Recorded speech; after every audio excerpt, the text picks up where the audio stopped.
إن الحمد لله نحمده ونستعينه ونستغفره ونعوذ بالله من شرور أنفسنا ومن سيئات أعمالنا. من يهده الله فلا مضل له ومن يضلل فلا هادي له، وأشهد أن لا إله إلا الله وحده لا شريك له، وأشهد أن محمدًا عبده ورسوله صلى الله عليه وعلى آله وسلم تسليمًا كثيرا.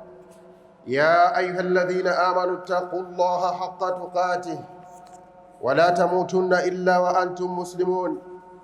يا أيها الناس اتقوا ربكم الذي خلقكم من نفس واحدة وخلق منها زوجها وبث منهما رجالا كثيرا ونساء، واتقوا الله الذي تساءلون به والأرحام إن الله كان عليكم رقيبا. يا أيها الذين آمنوا اتقوا الله وقولوا قولا سديدا يصلح لكم أعمالكم ويغفر لكم ذنوبكم، ومن يطع الله ورسوله فقد فاز فوزا عظيما. إن أصدق الحديث كتاب الله، وخير الهدي هدي محمد صلى الله عليه وسلم، وشر الأمور محدثاتها، وكل محدثة بدعة، وكل بدعة ضلالة، وكل ضلالة في النار. اللهم إنا نعوذ بك من عذاب النار. فيا أيها المؤمنون عباد الله، أولا أوصيكم وأوصي نفسي بتقوى الله عز وجل، فقد فاز المتقون، حيث قال الله عز وجل في كتابه العزيز: إن للمتقين مفازا. أما baada ya kumhimidi Allah subhanahu wa ta'ala na kumtakia sala na salam kiongozi wa umma, mwalimu wa umma Muhammad bin Abdullah salatu rabbi wa salamu alayhi, lakini bila kusahau, ndugu zangu katika imani, ninahusia pamoja na kuhusia nafsi yangu juu ya swala zima la kumcha Allah subhanahu wa ta'ala, kwani kwa hakika bila shaka mafanikio ya mja katika maisha yake ya dunia ya mpito ni kumcha Allah subhanahu wa ta'ala, lakini vile vile mafanikio ya mja katika maisha yake ya kesho akhera, maisha ya kudumu, pia ni kumcha Allah subhanahu wa ta'ala. Ndio akasema Allah subhanahu wa ta'ala katika kitabu chake kitukufu, inna lilmuttaqina mafazan, ana kwa hakika bila shaka wacha Mungu ndio wenye kufaulu. Tunamwomba Allah subhanahu wa ta'ala atujalie tuwe miongoni mwao.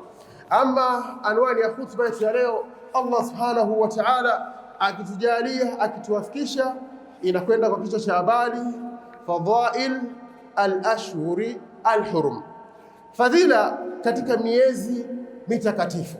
Ndugu zangu katika imani, Allah subhanahu wa ta'ala amehusisha au akaifanya maalum baadhi ya nyakati kwa wanadamu, kuzifanya nyakati hizi ni bora kuliko nyakati nyingine. Allah subhanahu wa ta'ala hakuacha hivyo tu, akafanya malipo yanayopatikana katika nyakati hizi ni bora kuliko malipo ambayo yanapatikana katika nyakati zingine. Lakini Allah subhanahu wa ta'ala akajalia pia madhambi atakayofanya katika nyakati hizi ambazo Allah kazifanya ni maalum, madhambi yake yanakuwa ni makubwa na mazito zaidi mbele ya Allah subhanahu wa ta'ala. Ndugu zangu katika imani, njooni pamoja nami. Allah subhanahu wa ta'ala ameweka katika mwaka miezi 12. Hii miezi 12 akaichagua baadhi ya miezi maalum kuwa ni miezi mitakatifu, kama alivyosema Allah subhanahu wa ta'ala katika surati Tauba aya 36, inna iddatash shuhuri inda Allahi 12 shahra hakika idadi ya miezi ya miaka mbele Allah subhanahu wa ta'ala ni miezi 12. Minha, ndani ya miezi hiyo 12, arba'atun hurum, kuna miezi minne mitakatifu.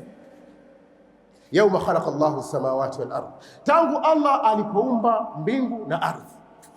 Dhalika dinul qayyim, lakini sio hivyo, hii ndio dini ya sawa sawa. Lakini Allah akamalizia kwa kupiga msumari, fala tadhlimu fihinna anfusakum, msidhulumu ndani ya miezi hiyo minne mitakatifu nafsi zenu. Sio kwamba Allah subhanahu wa ta'ala anaridhia watu kufanya madhambi ndani ya nje ya miezi hii minne mitakatifu. Allah subhanahu wa ta'ala kaibainisha miezi hii minne mitakatifu, lakini hakuitaja majina ni miezi gani. Rawa al-Imam al-Bukhari rahimahullahu ta'ala wal Imam Muslim fi sahihayhima an Abi Bakrata Nufai ibn al-Harith radiyallahu anhu an an-nabi sallallahu alayhi wa sallam qala inna az-zamana qad istadara kahayatihi yawma khalaqa Allahu as-samawati wal ardh minha arba'atun hurum, minha arba'atun hurum. Mtume sallallahu alaihi wasallam anasema katika hadithi ambayo mpokea sahaba Abi Bakr Nufai ibn al-Harith radhiallahu anhu kutoka kwa Mtume, rehma na amani zimfikie juu yake, anasema inna zamana qad istadara kahayatihi yawma khalaqa Allahu samawati wal ardh, akikazama nyakati zimerudi katika umbile lake, kwa maana zimerudi katika utaratibu ambao Allah subhanahu wa ta'ala ameuchagua na ameuweka. Yawma khalaqa Allahu samawati wal ardh, tangu Allah subhanahu wa ta'ala alivyoumba au alipoumba mbingu na ardhi. Minha,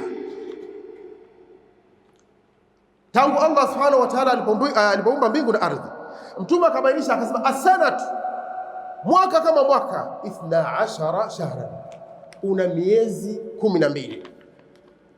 Hii miezi 12 Allah subhanahu wa ta'ala amewekea idadi yake katika kila mwezi kati ya siku 29 au siku 30. Ndio maana kuna baadhi ya miezi unaandama kwa siku 29, mingine tunakamilisha siku 30, lakini idadi ya miezi hii yote kwa pamoja ni miezi 12. Minha, ndani ya miezi hii arba'atun hurum, kuna miezi minne mitakatifu. Thalathatun mutawaliyatun, Mtume anasema miezi mitatu ni yenye kufuatana. Mtume akaiorodhesha kwa majina. Mwezi wa kwanza akasema Dhulqaada, akasema mwezi wa pili wa Dhulhijja, mwezi wa tatu akasema wal Muharram, mwezi wa nne akaubainisha akasema Rajabu mudharu alladhi baina Jumada wa Shaaban, na mwezi wa nne ni mwezi wa Rajab, kati ya Jumada na Shaaban. Mwezi huu umejitenga tofauti na miezi mingine mitatu ambao hii imefuatana kwa pamoja. Hii ni miezi mitukufu au miezi mitakatifu ambao Allah subhanahu wa ta'ala akasema, fala tadhlimu fihinna anfusakum, msizulumu ndani ya miezi hii minne mitakatifu nafsi zenu, msifanye madhambi ndani ya miezi hii minne mitakatifu, kwa sababu dhambi atakaifanya mja ndani ya miezi hii minne mitakatifu ashad, ina malipo mabaya zaidi kuliko dhambi atakayofanya katika miezi mingine. Japo katika miezi mingine Allah subhanahu wa ta'ala hajaruhusu watu wafanye makosa, lakini ukubwa madhambi ndani ya miezi hii ni kwa sababu ya utukufu na hadhi na heshima ya miezi hii minne mitakatifu. Ndugu zangu katika imani, hii miezi mitakatifu ina fadhila kubwa. Miongoni mwa fadhila ya miezi hii minne mitakatifu, tudhaafu alhasanati wasayyiati, mtu akifanya mema, mema yanazidishwa maradufu. Lakini sio kufanya mema tu, lakini pia mtu akifanya madhambi, dhambi inakuwa ni kubwa maradufu, tofauti na dhambi atakayofanya katika miezi mingine. Dhahaba kathirun min alulama kabn Kathiri wal Qurtubi, wameenda wengi katika wanachuoni kuelezea kutafsiri maneno ya Allah subhanahu wa ta'ala au aya ya Allah subhanahu wa ta'ala kuhusiana na kuzidishiwa ujira na matendo kwa wale watakaowafanya matendo mazuri ndani ya miezi hii minne mitakatifu. lakini pia kuzidishiwa madhambi na adhabu kwa wale watakaofanya madhambi ndani ya miezi hii minne mitakatifu. Wal iqab, na adhabu vile vile itazidishiwa. Yakunu fiha ashaddu kama fil amakin almuqaddasa, inakuwa adhabu au inakuwa thawabu ni kubwa kama vile atakayofanya mtu amali katika sehemu takatifu. Mtu akafanya amali katika mji wa Makka haram au katika mji wa Madina akafanya kheri, thawabu zake inakuwa ni maradufu. Akifanya sala, malipo yake inakuwa ni maradufu zaidi, tofauti na sala atakayosali katika misikiti mingine. Lakini kosa atakalofanya mtu, dhambi atakayofanya mtu akiwa haram, sehemu takatifu, katika nyumba tukufu, dhambi zake zinakuwa ni kubwa zaidi maradufu, tofauti na dhambi atakazofanya katika sehemu nyingine, ni kutokana na utukufu wa mahala pale. Kwa hiyo pia utukufu wa miezi minne mitukufu mitakatifu, dhambi atakayofanya mja, maana yake atalipwa dhambi maradufu, au adhabu itakuwa ni kubwa tofauti na dhambi atakayofanya katika miezi mingine. Lakini pia akifanya thawabu, akifanya amali njema, Allah subhanahu wa ta'ala atamzidishia marudufu kutokana na utukufu wa miezi minne mitakatifu. Maal asaf, kwa masikitiko makubwa, watu wengi wameghafilika na miezi. Asilimia kubwa hawajui tu katika miezi mitukufu, lakini wale wanaojua pia wameghafilika kufanya amali njema katika miezi hii minne mitakatifu. Ndugu zangu katika imani, tujitahidi kujipinda kufanya amali njema ndani ya miezi mitakatifu. Asilimia kubwa ya Waislamu wanajua mwezi mtukufu ni mwezi wa Ramadhani pekee, lakini kuna miezi mitakatifu ambayo Allah subhanahu wa ta'ala ameiainisha, ameiweka wazi ndani ya Qur'an, lakini mtume akaibainisha kwa kuitaja kwa majina, ambayo hivi sasa tuko ndani yake. Watu wengi wameghafilika na kufanya amali njema. Watu wanashinda kwenye mitandao ya kijamii. Simu sasa hivi imekuwa ndo kama Qur'ani, tofauti na wema waliokuwa wametangulia. Mtu Qur'ani ilikuwa ndio sehemu yake ya kupata mawaidha, ya sehemu ya kumkumbusha, sehemu ya kumzindua. Lakini mtu akitoa salamu, kitu cha kwanza ni simu yake, ni kuingia kwenye mitandao ya kijamii, nini kimejiri. Lakini wengine kazi yao ni kucomment vitu ambavyo vifai ndani katika mitandao ya kijamii, tena mambo mengine ni mambo ya madhambi. Lakini kitu kingine, macho yetu yanaenda kutazama vitu ambavyo sheria, dini imetukataza kutazama ndani ya simu zetu. Lakini kitu kingine, sheria inakataza kusikia vitu ambavyo haifai kusikia ndani ya simu zetu. Kwa Allah subhanahu wa ta'ala atatuadhibu kwa hiyo tunachokwenda kukifanya. Sasa hivi simu sasa hivi ndio imekuwa kama vile Qur'ani kwa wema waliotangulia. Yaani mtu akiamka kitu cha kwanza ni kushika simu, na hakuna chochote cha maana ambao anachoenda kufanya ndani ya simu. Jamii imepotoka, jamii imepotea. Lakini kazi nyingine ni kuweka taharuki kwa content creators ambao kazi yao ni ajili ya kwenda kutengeneza maudhui. Wanatengeneza maudhui sio kwa ajili ya kuitengeneza jamii, wanatengeneza maudhui kwa ajili ya kwenda kuzipotosha jamii au kutia taharuki jamii. Lakini watu wengine wanakuja naandika habari ambazo sio za kweli, fake news. Na watu kazi yao ni kucomment kama vile habari ambapo mtu hana ushahidi na hana uhakika kwamba hii habari kweli imethibiti. Ndugu zangu katika imani, tumche Allah, tumuogope Allah, hususan katika miezi hii mitakatifu. Hii ni miezi ya watu kufanya amali ambazo Allah subhanahu wa ta'ala anazipenda na kuridhia. Ud'u rabbakum wa antum muqinuna bil ijaba.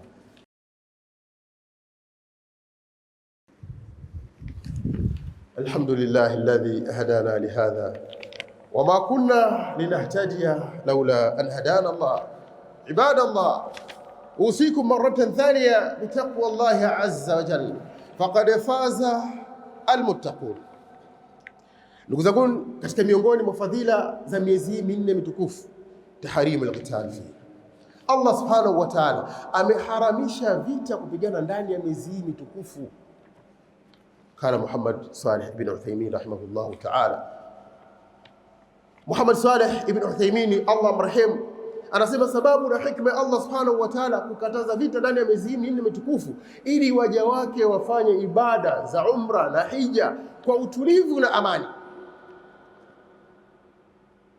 Ndio maana akaweka vita visipigane ndani ya miezi minne mitakatifu, watu wafanye ibada kwa utulivu. Lakini kwa masikitiko makubwa, hakuna kipindi ambacho Allah wanamwasi kama katika miezi minne mitukufu. Ndugu zangu katika imani, lakini miongoni mwa fadhila za miezi mitukufu, inabidi watu wajipinde katika kuleta istighfar kwa Allah subhanahu wa ta'ala. kwa sababu ni miezi yenye fadhila kubwa. Kumwomba Allah msamaha, kurejea kwa Allah subhanahu wa ta'ala kwa makosa tuliyoyafanya, tunayoyakumbuka na tuliyoyasahau, tuliyotanguliza na tukayachelewesha, tunayoyajua na tusiyoyajua, makubwa na madogo. Huu ndio wakati wa kurudi kwa Allah subhanahu wa ta'ala. Lakini sio kuleta istighfari tu, lakini ni wakati wa kuswali sana, kufanya sana ibada. Lakini ni wakati wa dhikri, kumtaja Allah kwa wingi. Dhikri ndio ibada pekee ambayo Allah subhanahu wa ta'ala kila atakapoizungumza anaizungumza kwa wingi. Wadhkurullaha kathiran, na mtajeni Allah kwa wingi, ni kuonyesha ibada ambayo Allah subhanahu wa ta'ala anaipenda mno. Lakini kwa masikitiko sisi hatuna muda wa kumtaja Allah subhanahu wa ta'ala. Si kazi yetu ni kuwazungumza watu, tuwazungumza watu kwa uzuri au kwa ubaya. Yule fulani bwana yuko hivi, ile ndio kichwa, ana akili, kwa sababu kisa Allah subhanahu wa ta'ala akampa uwezo wa mali. Yule simba bwana, yaani anakamta anamzungumzia mtu kwa kumsifu muda wote, lakini akai kumzungumzia na kumsifu Allah subhanahu wa ta'ala. Au mtu anakaa kwa kumtaja, kwa kumchafua mtu, kwa kumpa sifa mbaya ambayo hana kwa muda mrefu, hadi yakuwa yeye ana aibu na mapungufu mengi, lakini anaacha wakati ule kwa kutumia kwa kumtaja Allah subhanahu wa ta'ala. Aina nihna ya jamaa al-khair? Tuko wapi ndugu zangu katika imani? Tunapoteza muda katika miezi ambayo ni bora mitukufu kwa kufanya mambo ambayo Allah subhanahu wa ta'ala aridhi. Huu ni wakati wa kumtaja Allah, sio wakati wa kuwataja watu. Ni wakati wa kumsifu Allah, sio wakati wa kuwasifu watu. Watu ni kama sisi, wana mapungufu, wanapumua kama tunavyopumua. Wana madhaifu tuliokuwa nayo sisi. Njaa inamuuma, ana hasira, anaumwa, anakufa kama utakavyokufa wewe. Sasa kumtaja ni Allah ambaye mwenye uhai wa milele, afi, ndio kumtaja wakati wote. Ndugu zangu katika imani. Lakini kitu kingine ni wakati wa kusoma Qur'an katika miezi mitukufu. Qur'ani tumeiacha. Watu wasoma Qur'an ndani ya mwezi wa Ramadhani. Ramadhani ikisha basi watu hawana haja na kitabu cha Allah subhanahu wa ta'ala. Watu wameweka misafu kwenye mabegi, wameweka misafu kwenye shelfu za makabati, hawana shida na kitabu cha Allah subhanahu wa ta'ala. Vipi tupate sisi nusra ya Allah subhanahu wa ta'ala? Vipi tupate izza? Vipi tupate utukufu kama tunakiacha kitabu cha Allah subhanahu wa ta'ala? Allah anasema dhalika alkitabu la raiba fihi hudan linnas. Hiki ni kitabu Qur'ani ambacho hakina shaka ndani yake, ndio uongofu kwa watu, dira kwa watu. Ndugu zangu katika imani. Lakini sio kusoma Qur'ani peke yake, lakini watu hawasimami usiku qiyamul layl. Huu ni wakati wa kusimama wa kumlilia Allah subhanahu wa ta'ala, kumuomba Allah msamaha atusamee, lakini pia kumuomba Allah mahitaji yetu, nini tunahitaji, lakini kujikinga na Allah, nini hatutaki Allah atuepushie. Ndio wakati wa watu kuswali na kusimama usiku. Lakini huku mtu yuko tayari kusimama usiku kutazama mpira muda zaidi ya saa mawili, anatazama mpira tena usiku wa manane, kaacha familia, mke na watoto nyumbani. Lakini mtu huyu anashindwa kusimama dakika 5, dakika 10, dakika 15 akasimama kusali kwa ajili ya Mola wake usiku. Akashindwa kusali witri tu rakaa 3 kwa ajili ya Mola wake usiku. Lakini anaweza kusimama masaa mawili au saa 1.5 kwa ajili ya kutazama mpira. Ndugu zangu katika imani, huu sio wakati wa kuchezea. Huu ni wakati wa kurudi kwa Allah subhanahu wa ta'ala. Lakini ni wakati ambao ni bora, miezi ambao ni mitakatifu. Tukifanya amali ndogo Allah subhanahu wa ta'ala anaikuza, inakuwa na malipo makubwa. Lakini sababu ya kupata baraka katika maisha yetu ya dunia, maisha ambayo yamejaa misukosuko, hatuna utulivu. Sababu ya kutulia ni kuwa karibu na Allah subhanahu wa ta'ala. Kwa hiyo tujitahidi kufanya kila amali ambayo itatukurubisha na Allah subhanahu wa ta'ala. Lakini jambo lingine la msingi na la muhimu ni kujiepusha tajannubul maasi, kujiweka mbali na maasi. Tusifanye maasi, tusimwasi Allah subhanahu wa ta'ala, kwa sababu maasi ukifanya katika nyakati hizi tukufu, Allah subhanahu wa ta'ala anayazidisha. Dhambi hizi zinakuwa ni kubwa na madhara yake na adhabu yake inakuwa ni kubwa, tofauti na madhambi katika miezi mingine. Lakini athari ya dhambi na athari nyingi mbaya, ugumu, ukali wa maisha ni kwa sababu ya madhambi tunayoyafanya. Mambo yetu hayanyoki kwa sababu ya madhambi tunayoyafanya. Kwa hiyo ni kujiweka mbali na madhambi katika miezi hii mitukufu. Allah subhanahu wa ta'ala atuafikishe tuwe miongoni mwa wale ambao wanafanya matendo mazuri anayoyapenda Allah subhanahu wa ta'ala na kuyaridhia.